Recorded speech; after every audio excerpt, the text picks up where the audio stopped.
High বন্ধুরা, কেমন আছেন সবাই? আশা করি ভালো আছেন। শেখ বাড়ির রান্নাবান্নায় আপনাদের স্বাগত জানাই। তো আজকে আপনাদের সঙ্গে শেয়ার করব একদম নতুন দিনে একটা নতুন রেসিপি। তো ধনেপাতার সিজনে ধনেপাতার বড়া করব না এরকম কিন্তু হতেই পারে না। তো আজকে আপনাদের সঙ্গে শেয়ার করব ধনেপাতার বড়া রেসিপি।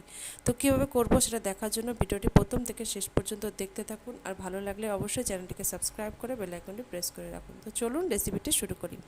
তো এখানে আমি একটি পাত্রে ধনেপাতা কুচি করে নিয়েছি, আর পেঁয়াজ কুচি করে নিয়েছি, আর 3টে মিডিয়াম সাইজের কাঁচা লঙ্কা কুচি করে নিয়েছি। এখন একটি পাত্রের মধ্যে সবগুলোকে দিয়ে দিচ্ছি।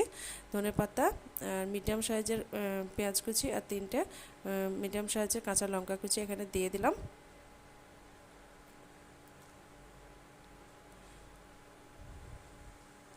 তারপর এখানে দিয়ে দিচ্ছি 3 থেকে 4 টেবিল চামচ বেসন।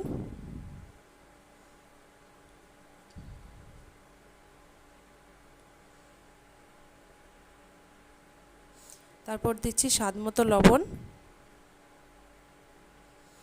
হাফ চা চামচ হলুদ গুঁড়ো, হাফ চা চামচ গরম মশলা গুঁড়ো, আর কয়েকটা কালো জিরে। সবগুলোকে ভালো মতন হাতে করে মাখিয়ে নেব।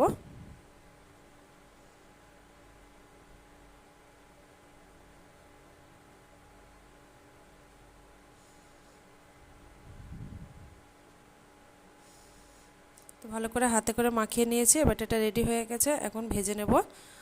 তো এদিকে ওভেনের মধ্যে কড়াই বসিয়ে দিয়েছি, আর কড়াইয়ের মধ্যে দিয়ে দিলাম সাদা তেল, আর তেলও হালকা গরম হয়ে গেছে। এখন একে একে বড়াগুলোকে আমি দিয়ে দেবো তেলের মধ্যে।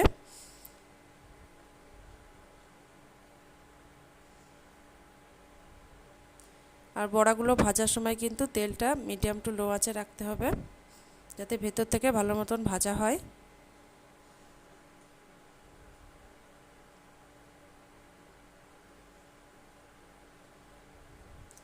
তো সবগুলোকে উল্টে পাল্টে দিচ্ছি।